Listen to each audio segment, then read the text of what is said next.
Hi, I'm 𝗧cie𝗃𝗶𝗰𝗀, author and producer of Survivor Aron's Story. Although my full-time career revolves around digital technology, Holocaust education is one of my life's passions. I currently sit on the advisory board for the Holocaust Center at Kingsborough Community College in Brooklyn, New York. I'm a member of the Network for Innovative Holocaust Education and have presented the following content for a variety of audiences for the past 8+ years. Thank you to all of you for giving me this opportunity to share this project and important history. The world recently observed International Holocaust Remembrance Day, and I'd like us to remember and honor all those that perished and survived, had unique lives and stories that should all be honored. I'd also like to reflect on those who were murdered, tortured, and many that are still held captive from the October 7th massacre in Israel. This project was part of the 𝗧cie𝗃𝗶𝗰𝗀 Fellowship, generously funded by the UJA Federation of New York and Genesis Philanthropy Group. I immigrated to the United States with my family in 1978, and as a child I grew up listening to the stories of my grandfather Aron and his life and survival during World War II. He had always told me about his experience living in the Soviet Union as a child, leading up to his struggles through the Holocaust. I am so grateful to have had him in my life, to have shared so much with me. In 1996, Aron provided an extensive video interview for the Shoah Foundation, founded by Steven Spielberg. This foundation was created to preserve the stories told by still living survivors of the Holocaust. It has over 52,000 of such video interviews in various languages and from many countries. Aron's interview is almost 3 hours long, providing dates and vivid details of his life. As horrible as his stories were, they were also amazing, in that a people can go through so much adversity and tragedy in their life, yet remain resilient and be able to move on. Stalin once said, "One death is a tragedy, 1,000,000 deaths is a statistic." While his intentions were likely cynical, it speaks the truth that personal stories affect us the most. In addition to reading about history and statistics, it is important to also hear individual narratives and get a first-hand account of actual experiences. That is why I felt it important to share Aron's story, so that we can visualize the difficulties that he and countless others were forced to endure and feel empathy with anyone in that situation. My grandfather Aron passed away in April of 2012, and because many other survivors are aging or no longer with us, we must ensure that their stories do not die with them. I believe that it is our duty to pass on their stories to younger generations, so that they are not one day erased from the book of history. Survivor Aron's Story is a project that has evolved since its inception. When I first started working on this book, I was going to simply write about my grandfather and his experience during the Holocaust, but it didn't feel like that was telling the entire story. I was left with many questions. In addition to visually experiencing Aron's story, I believe it is important to learn about the history leading up to the Holocaust. The first part of this book shares Aron's experience of living in Odessa, Ukraine, part of the former USSR, and his survival as a teenager under the Romanian and Nazi occupation during World War II. Aron's story, visually depicted here in the graphic novel form, allows us to experience the events firsthand through the eyes of young Aron himself, while learning about one of the least documented episodes of the Holocaust. The illustrations provide the visuals for the reader and is especially approachable for a young adult audience. There are many standard books written about people's experiences, but I figured that this format would specifically connect with the next generation of readers. The second part of the book delves deeper into the history of the Jewish diaspora, connecting this historical background to the roots of Jewish persecution, the Soviet Union, World War II, and the Holocaust.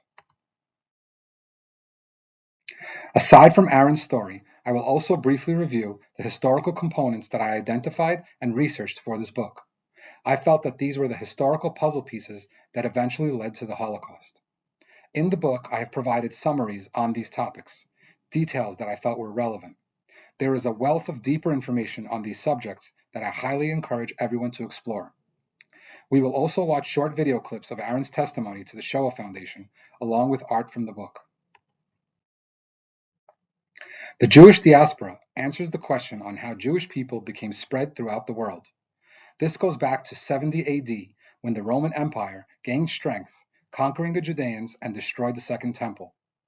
By approximately 135 AD, the Jews had experienced a nearly total expulsion from the lands that they called home. This expulsion were the beginnings of the Diaspora, a term that refers to the exile of the Jews who spread throughout the other parts of the world. These were the origins of later European Jewish communities in addition to those that had remained closer by in the Middle East. Jewish life in the Ukraine started with the Pale of Settlement, which was a territory created by Imperial Russia. In 1791, Catherine the Great of Russia first created the Pale. The goal was to remove Jews from Russia and into the Pale unless they converted to the state religion Russian Orthodoxy. At its largest, it encompassed 20% of European Russia, which at the time included much of present-day Belarus, Lithuania, Moldova, Poland, Ukraine, and parts of Western Russia. At its peak, the Pale had a Jewish population of over 5 million people. By the 1820s, Yiddish became the primary language of European Jews from Eastern Europe to France. During this time, this constituted 40% of the global Jewish population, and the largest concentration of Jews anywhere in the world. Going back a few hundred years, the Black Sea port city of Odessa was a popular destination for the Jews who preferred city life over the old world shtetls and rural communities in Ukraine. Having been heavily influenced by French and Italian styles, Odessa's architecture stood out in comparison with that of other Russian cities. Within this topic, I discussed the establishment of Odessa along with one of the founders, Duc de Richelieu. I also reviewed Jewish settlement in Odessa going back to the 1700s and 1800s. By World War II, Odessa's large Jewish community comprised around 180,000 individuals, constituting roughly one-third of the city's total population. This is where my family and myself are from, and where the Odessa massacre took place upon invasion during World War II. In the upcoming first video, we will watch Aron introduce himself and discuss his early childhood growing up in the Soviet Union.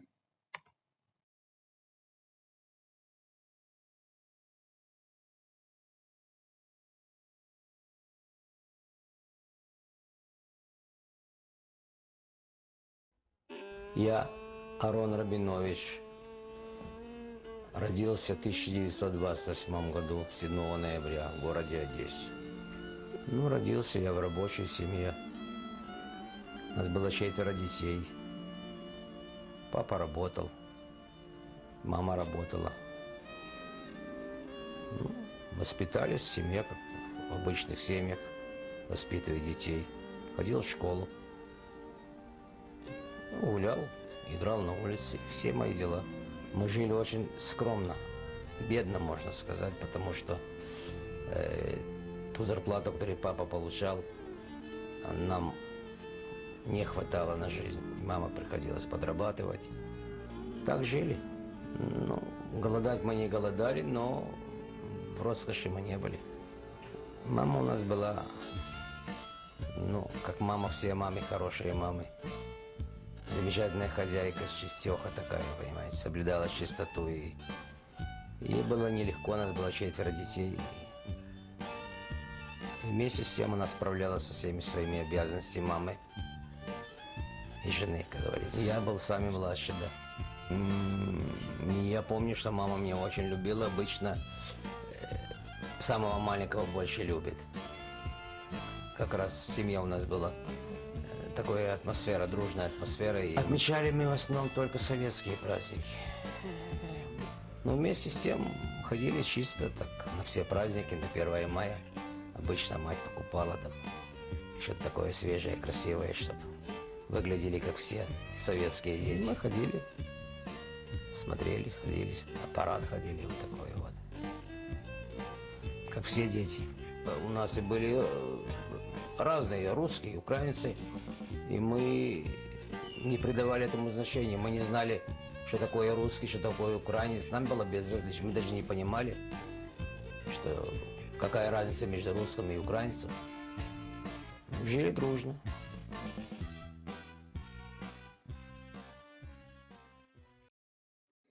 Pogroms is another important topic to know about, when learning about the Holocaust.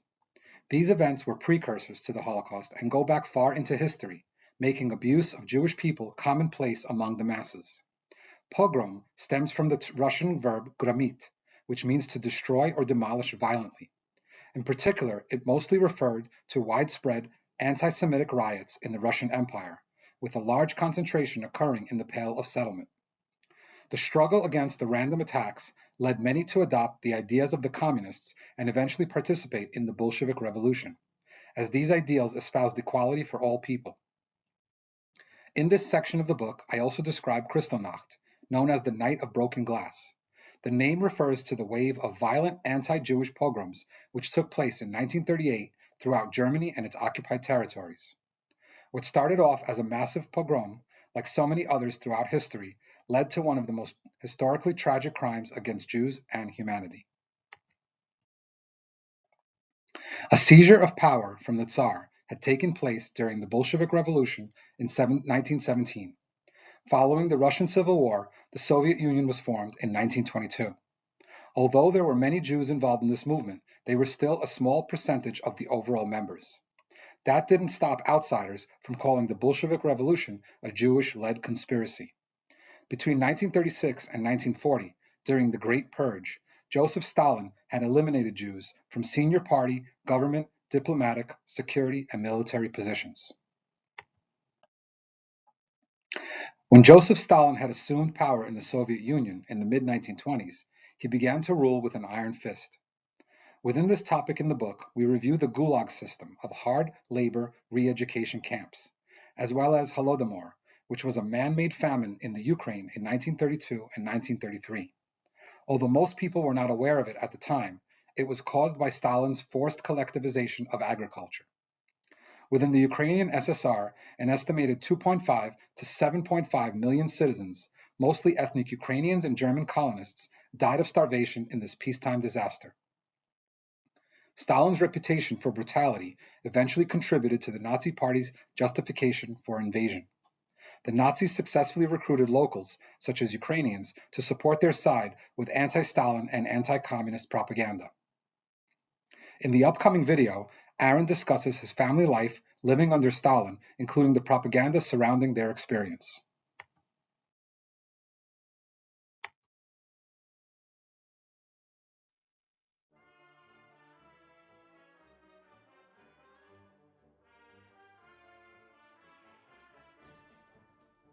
В 1933 году был голод в России, по всей России. Тогда, Украине. Когда началась сталинская депрессия,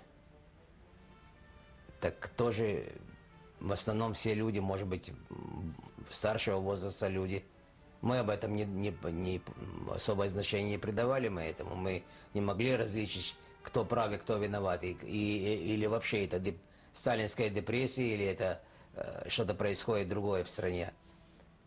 Потому что мы были дети, и мы не придавали этому значения. Но все считали, что он делает правильно. Может быть, думали другое, но сказать все боялись, потому что... Конечно, кто даже шепотом скажет, так тот уже больше говорить не будет после этого. Ну и тогда была другая политика. Им нужна была советской власти рабсила. Бесплатная рабсила. И были даны такие указания, это я уже узнал после войны от многих людей, которые были даны такие негласные указания, чтобы давать как можно больше заключенных. Каждое производство находило кого-то в чем-то, он что-то сказал, или порвал портрет, или там, знаете, вот такое какое-то малейшее недовольствие проявил, и тут же этот человек был забран и послан на принудительные работы в лагеря, в том числе и папа. Вы знаете, мы песни все пели про Сталина, и нам столько говорили об этом, и вообще мы думали, что без Сталина мы вообще жить не можем. Взрослые так все боялись, все тряслись, времена были такие. Сталин это был на первом плане, понимаете. Даже сочиняли песни на еврейском языке, и тоже про Сталина. Ну вот, была такая песня на еврейском. «Ломер тренкен аллах хаем фардем либм хавр Сталин». Давайте выпьем мы Все вместе за нашего любимого вождя Сталина. For dem lieben Haber Stalin, ay, ay, ay, ay. For dem lieben Haber Stalin, ay, ay, ay, ay. Я знаю, у кого патефон в квартире был, так это была первая пластинка.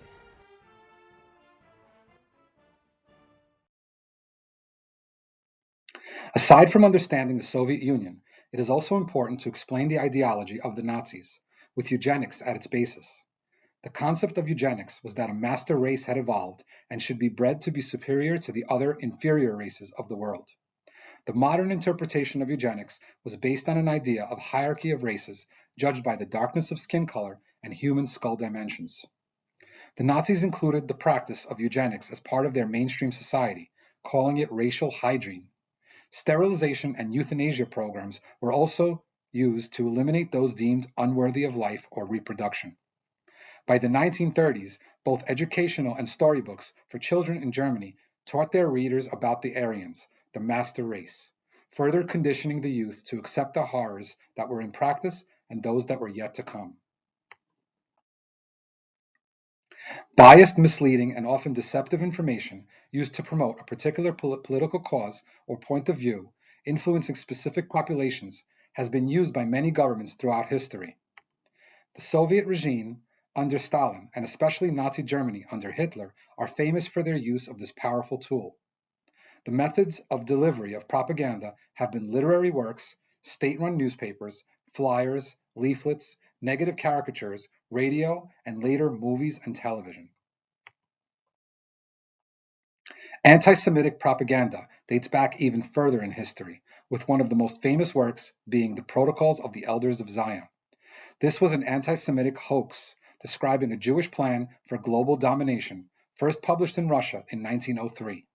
It was translated into multiple languages and disseminated internationally, including in the United States, published by Henry Ford in the early part of the 20th century. Despite it being proven a fake and hoax, people continue to propagate this theory around the world to this day. Various types of anti-Semitic and other propaganda were used to cultivate young people's minds to believe that they were the super race and all others were to be dominated. In Nazi Germany, children were targeted at a young age. Required readings of anti-Semitic propaganda, including books with such titles as The Poisonous Mushroom. Other examples of anti-Semitic propaganda include 1940 Nazi pseudo-documentary The Eternal Jew, that depicted Jews as genetically destined to be wandering cultural parasites. Another example of targeting the young in Germany was a board game called Get the Jew Out, in which the object of the game was to use game pieces with Jewish stereotypes out of the country. In 1941, during World War II, a pivotal meeting took place that exemplified the deep-seated anti-Semitism involved.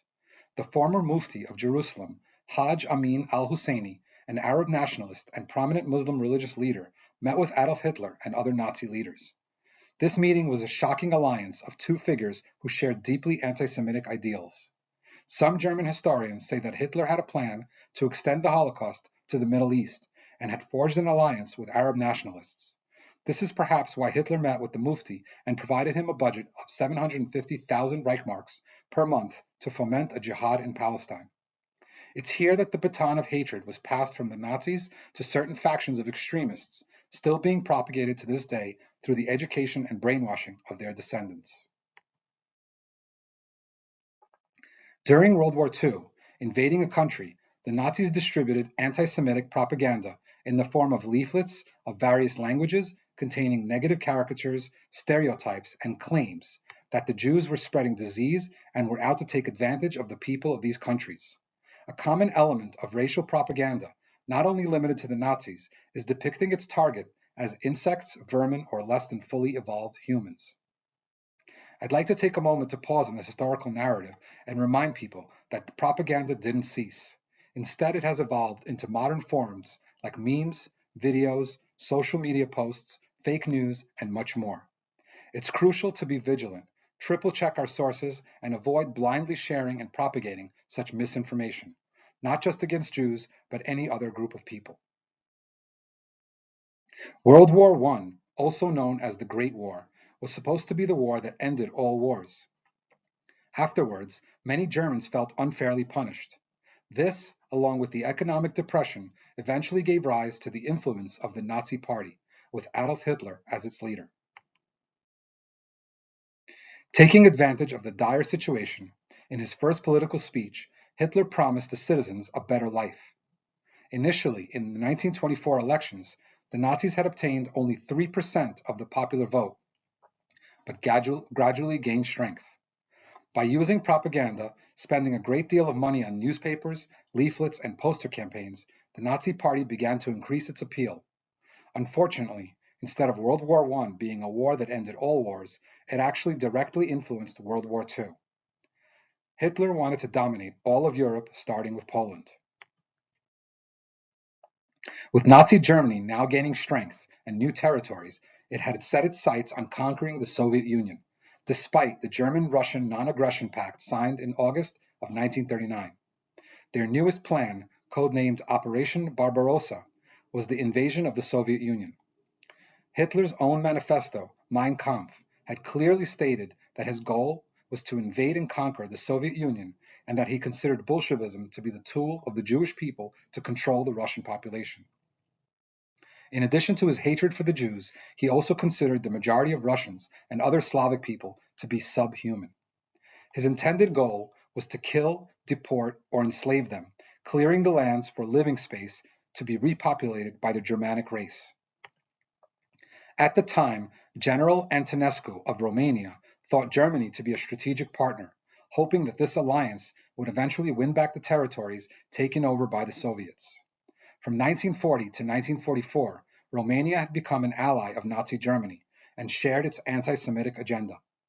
In this section of the book, I explain the details that led to the two world wars, their alliances, and the outcomes. I also explore the rise of Hitler and the Nazi Party.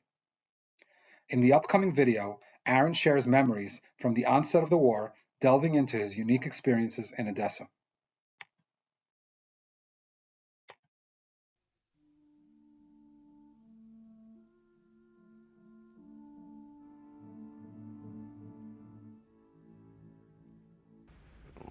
Утром мы еще гуляли, бегали по улице, по полянке, там, где мы занимались. Это было, мы уже были тогда в летнем отпуске, каникулы летние. И объявили по радио «Левитан». Радио у нас в доме не было, радио, поскольку мы, как говорится, не имели средств, пока не дошли до того.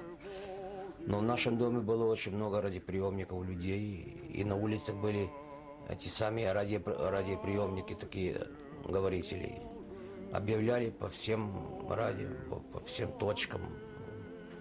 Внимание! Говорит Москва! Граждане и гражданки Советского Союза! Сегодня в 4 часа утра, без всякого объявления войны, германские вооруженные силы атаковали границы Советского Союза. Началась Великая Отечественная война советского народа против немецко-фашистских захватчиков.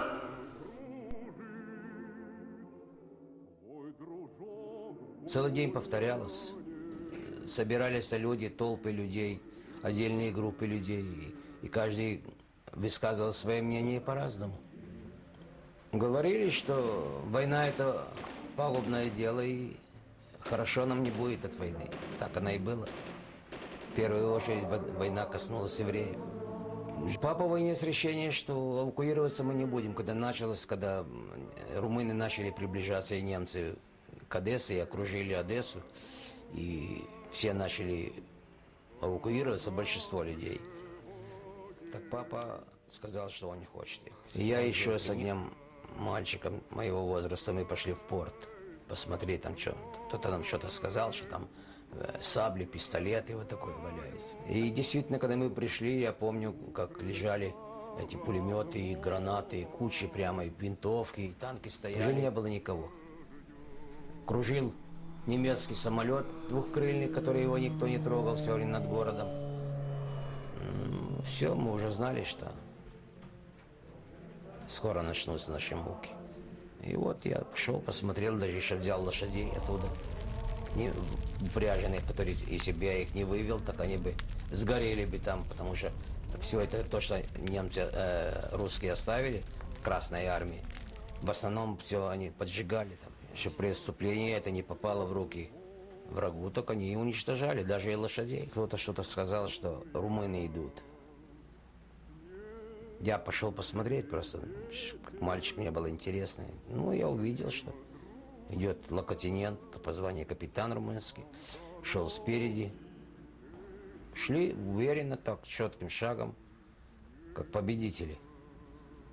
И один жилец с нашей улицы, так он вынес полотенце с петухами, буханка хлеба и соль. Говорит, дорогие наши, говорит, мы вас ждали 23 года.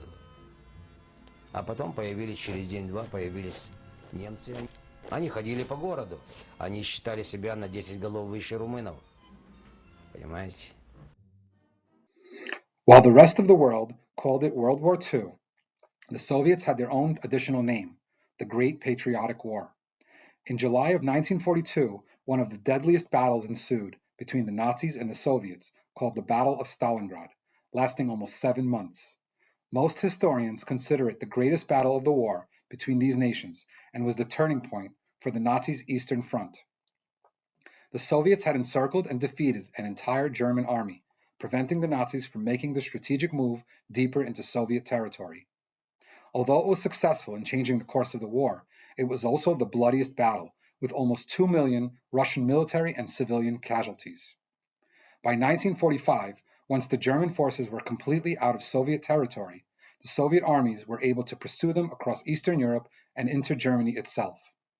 World War II remains to this day the deadliest war in all of history. In the next brief video, we witness how many battles took place on the Eastern Front between the German and Soviet armies.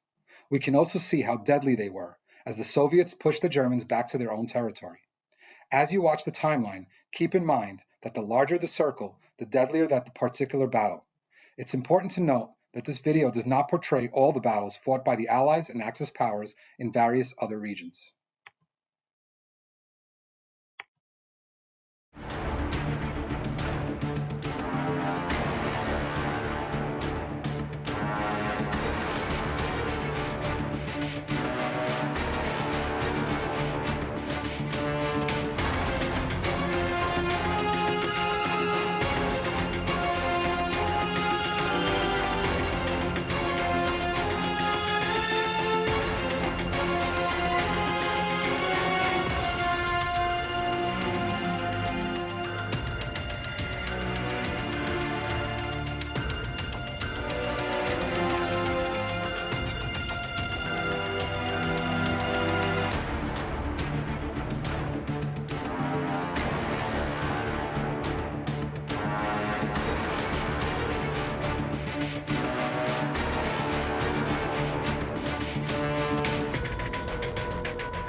As the Nazis and the Romanian army invaded the Soviet Union, they posted signs for all Jews to report to designated areas or risk being put to death, including non-Jews that protected them. On the upper hand side of the screen, we can see examples of actual posters in the Russian language with these strict orders. Each apartment building had a group of people who allied themselves with the invaders and immediately began identifying who they knew as Jews. There were also a minority of non-Jews that risked their lives to help in any way they could.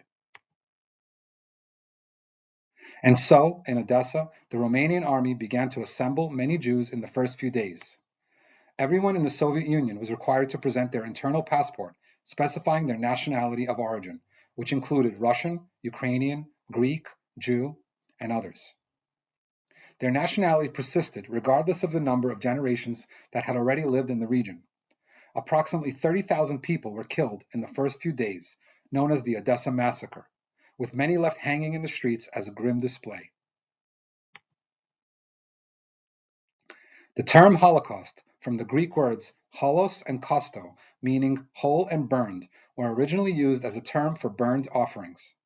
By the 1800s, it became an English term referring to a massacre or destruction of a large number of people. Only in the 1960s did people begin using this word to refer to the government-sponsored genocide and murder of 6 million Jews in World War II by Nazi Germany and their collaborators. In Hebrew, the Holocaust is also known as the Shoah, which means catastrophe. Although most people tend to think of the Jewish tragedy when hearing this word, approximately 5 million non-Jews also fell victim to the Nazi Holocaust. The Holocaust became a process of overlapping stages consisting of emigration, ghettoization, firing squads, concentration camps, and ultimately death camps. While most people think that it was only the Germans who carried out the terror of the Holocaust, Romania was also responsible for exterminating hundreds of thousands of Jews. Another lesser-known fact is that a multitude of people who had been Soviet citizens also collaborated with the Nazis and Romanians, bringing additional abuse, terror, and murder to the Jewish people. In fact, the horrors that my grandparents experienced during the Holocaust were mostly perpetrated by the Romanian army as well as local collaborators. Some of their experiences included being crammed and standing in cattle cars for almost a full day, death marches for miles through the freezing cold and snow, and being locked up in large groups in old barns without heat or food.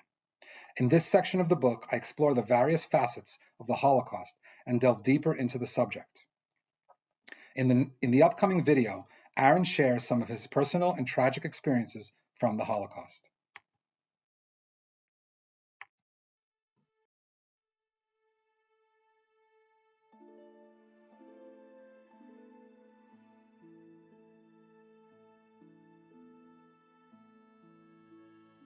Мама нас собрала, всех сделала такие торбы походные, значит, на веревке у каждого было.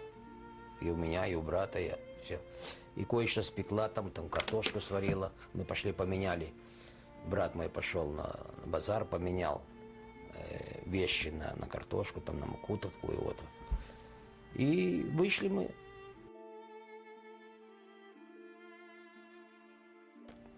Нас уже ждали товарные вагоны.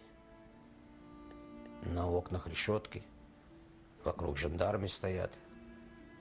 И начали давать команду, значит, наталкивать вагоны. Что даже наталкивать, что мы стояли, сесть никто не мог. Такой был страшный мороз, что квартала пройти невозможно было. А мы должны были идти, дети, и старики, и больные, идти по степи в такой мороз, ветер. 25 километров. Не каждый мог вытерпеть. Все, кто отставал, опять же расстреливали, убивали. Все. Они отрезали заднюю часть нашей колонны, ограбили и расстреляли. Там была папина двоюродная сестра, которую мы больше никогда не видели. Она была с нами в одном этапе, но она пожилая женщина и грузлая такая была. И шла в задней части колонны, значит, она попала жертвой, так как и многие другие сотни людей. Люди падали и так и оставались лежать. А кто мог еще ходить, тот продвигался. Ну, при входе в Доманевку так нас встретил начальник полиции Доманевского района, Доманевки той. Бандит такой. Он нас встретил, остановил колонну. Он, очевидно, уже имел сигнал о том, что евреи, которые будут пригнаны, это уже на работу, а не на расстрел. Это, как я уже говорил, что мы первый наш этап, который из нас начали не расстреливать. И остановил, значит, был так добротно одетый. И вынимает пистолет, но он всегда был пьяный. Жиды, я ваш Бог, работать будете? Ну, все, да, господин, да, пока Он говорит, кто не будет работать, говорит, расстреляю как собаку, пока мы сон. Заскочили хулиганы. Они решили жидов ограбить. То есть забрать последнее то, что у нас было. И избивали, заскочили, начали бить этими железными прутьями и забрали, буквально оставили нас голыми. В полном смысле голыми. Наступили холода, мы голые босые, мы же не могли там быть. Нас опять вернули в баню. И в бане уже на работу нас тоже не могли погнать, потому что мы совершенно были раздеты.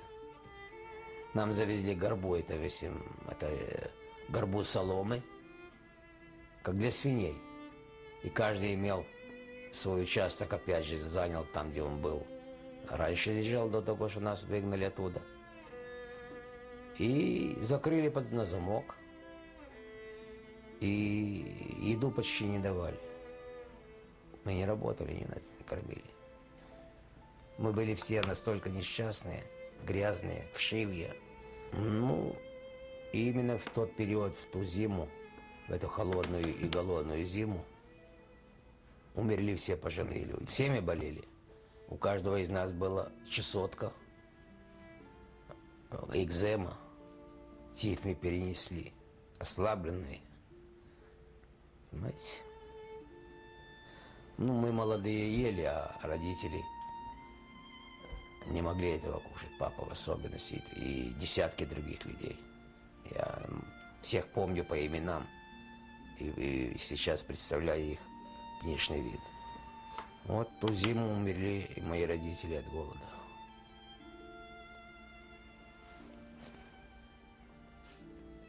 Так там была большая воронка. Так первый, который умер, так полицай сразу говорит, это будет ваша братская могила. Вот туда бросали, там наши родители, там все. Как? Папа, умирая, просил кушать. Все. Он просил, он не понимал того, что мы под замком. Умирая, он просил кушать, печенку еще просил. Такое вот. Хочу сильно печенку. Это я помню. Мама сильно больная, маму уже на работу не гоняли, она уже не могла ходить, она уже так истощала, что это был скелет, просто скелет. Она уже есть не могла, и она умерла. Ну, умерла от голода. Она говорила, что мы были дружны.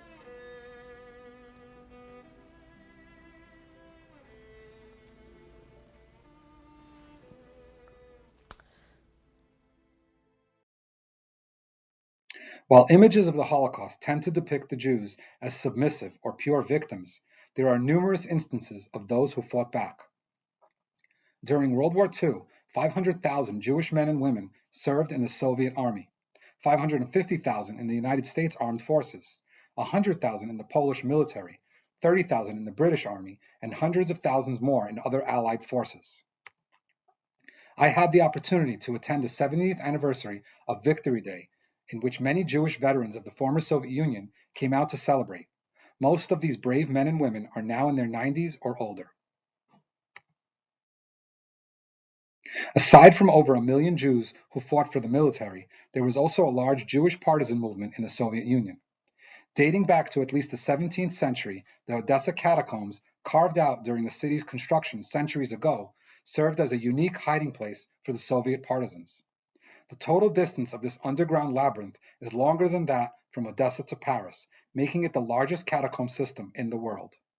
In addition to more organized partisan movements, there was a multitude of uprisings by Jews at concentration camps and ghettos. In the upcoming video, Aron provides details about the liberation of his area by the Soviets and his active role in those events.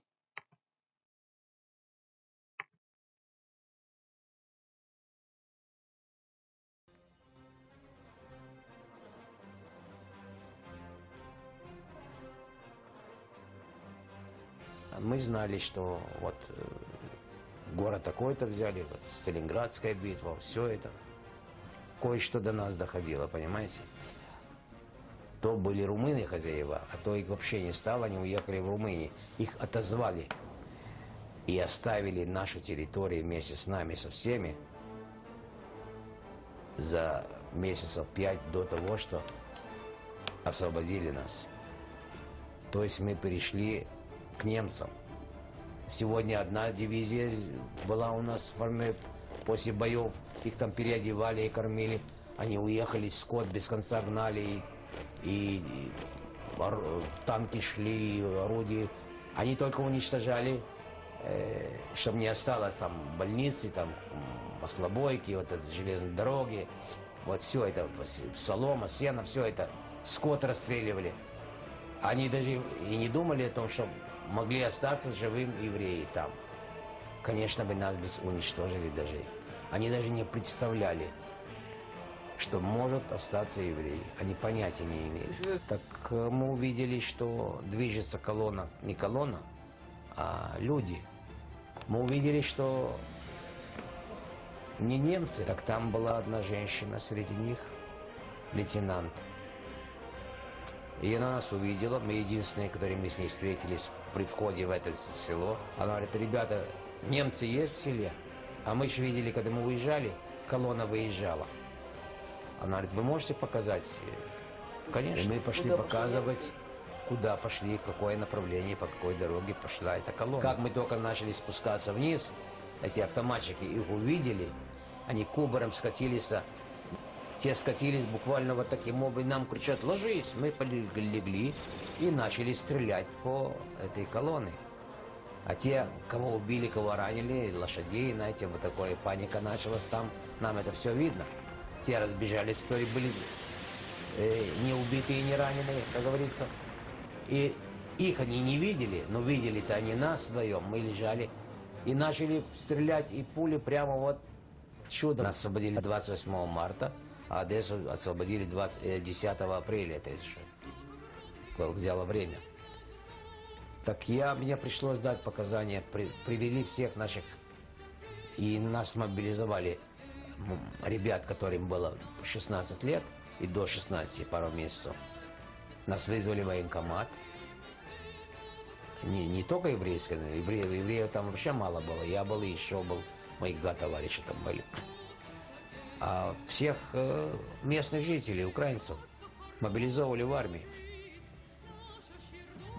Вызвали нас в военкомат, и нам сказали, что вы должны, скоро вас возьмут в армию, через год, но этот год, пока недохват милиционеров, там и то такое, вы должны помогать милиции.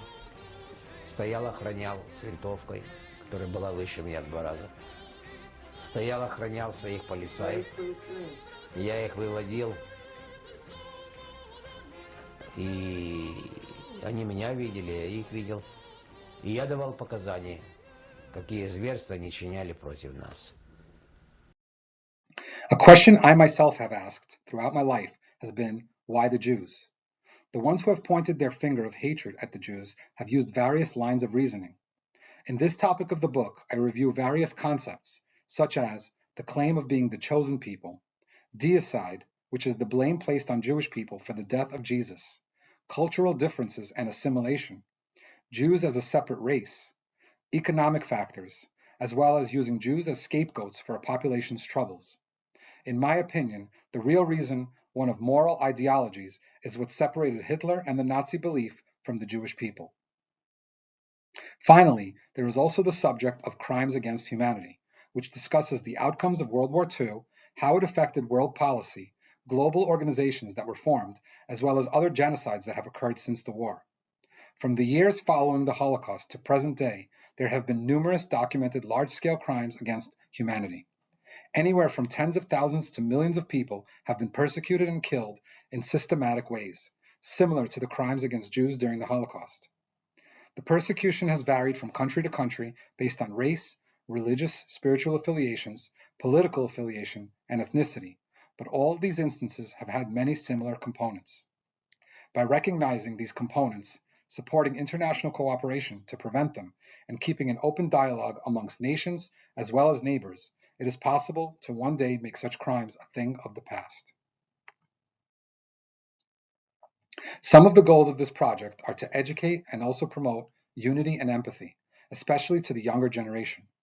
One way to do this is to explore our common histories and help one another in our pursuits of a happy and equal life. Let this one example serve us as a guide.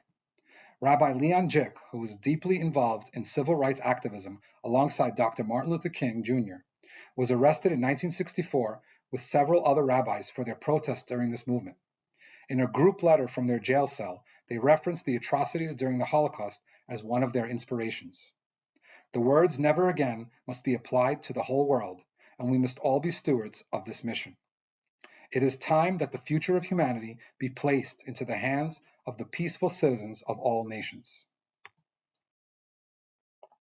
Now I'd like to share some older photos of the survivors in my family, honoring each of them.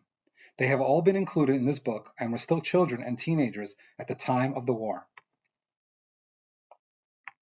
𝗧cie𝗃𝗶𝗰𝗀, brother of my grandmother Ganya, who survived the concentration camps and forced labor. He was one of the first immigrants to come to New York in the mid-1970s from the former Soviet Union. He is no longer with us, but has 3 grandchildren and 4 great-grandchildren growing up in the United States. 𝗧cie𝗃𝗶𝗰𝗀, eldest brother in the Golder family. After barely escaping alive from a Nazi firing squad, he went in search for my grandma in the death camps. There he found her, unable to walk, and carried her on his back for over 150 kilometers back to Odessa. He is also no longer with us, leaving behind 4 grandchildren and 4 great-grandchildren. Ganya Rabinovich, maiden name Golder, my grandmother.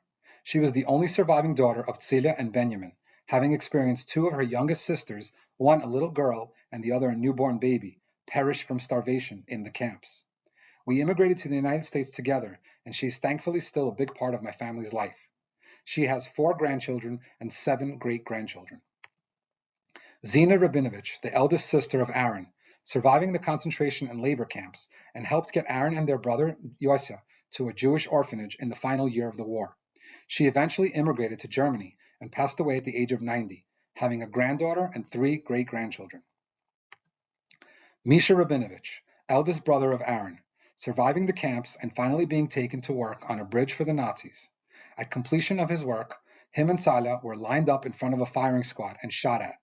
They both fell on top of the dying others and lay there pretending to be dead as well. They stayed still until the Germans left, finally climbing out of this death pit. Misha was injured by a bullet, but survived. He passed away many years ago, leaving behind 2 sons. 𝗧cie Rabinovich, who spent most of his experiences alongside my grandfather Aron, also has an interview with the Shoah Foundation. He passed away, leaving behind 2 grandchildren and 3 great-grandchildren. Aron Rabinovich, my grandfather and main character of this book.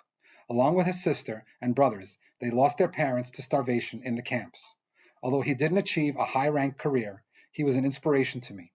He loved history, world politics, and storytelling, and we had a very close relationship throughout his life.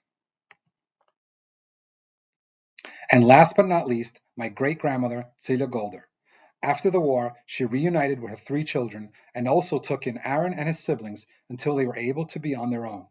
She became the matriarch of all our families, and without her, none of us would be where we are today.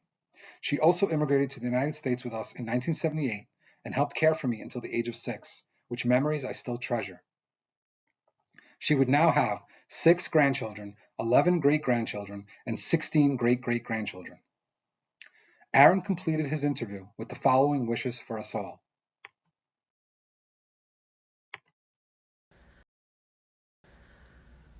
Что я могу им сказать? Чтобы они не знали только этого горя, которое пережили мы. Это главное. One of the more recent components of this project is the award-winning interactive virtual museum, available 24/7 from the website and free of charge. The virtual museum contains a series of 10 exhibit rooms which you can navigate and explore to learn more about the history of the Holocaust, while also hearing from Aron's testimony on his family's personal tragedy. It is ideal for in-class virtual field trips and as assignments, using this cutting-edge technology to engage students. Throughout this virtual experience, you will be able to look around in full 360 degrees. Almost everything you see around the experience is clickable, and for more information or other interactive features. The room numbers in the lobby offer details on the topics of that exhibit room. In every room, you will also see an info icon, along with an audio tour icon, which provide information on that particular section. Within the exhibits, you'll encounter video screens that can be played in their designated spots by clicking on them. Alternatively, click the play icon below will prompt a pop-up of the same video for a larger standard view. One of the latest aspirations for this project is the adaptation into an animated feature film, still in its early stages. Please reach out if you're interested in contributing to this educational legacy. The images seen here are conceptual, providing a general look and feel for the project's vision. My goal is to continue to spread Holocaust education, empathy, and unity, especially beyond the Jewish community. Despite the efforts in place, anti-Semitism continues to persist and has recently increased. I think it is important for the younger generations to learn from history to prevent anything like this from ever happening again. Again, I'd like to thank you all for watching this presentation.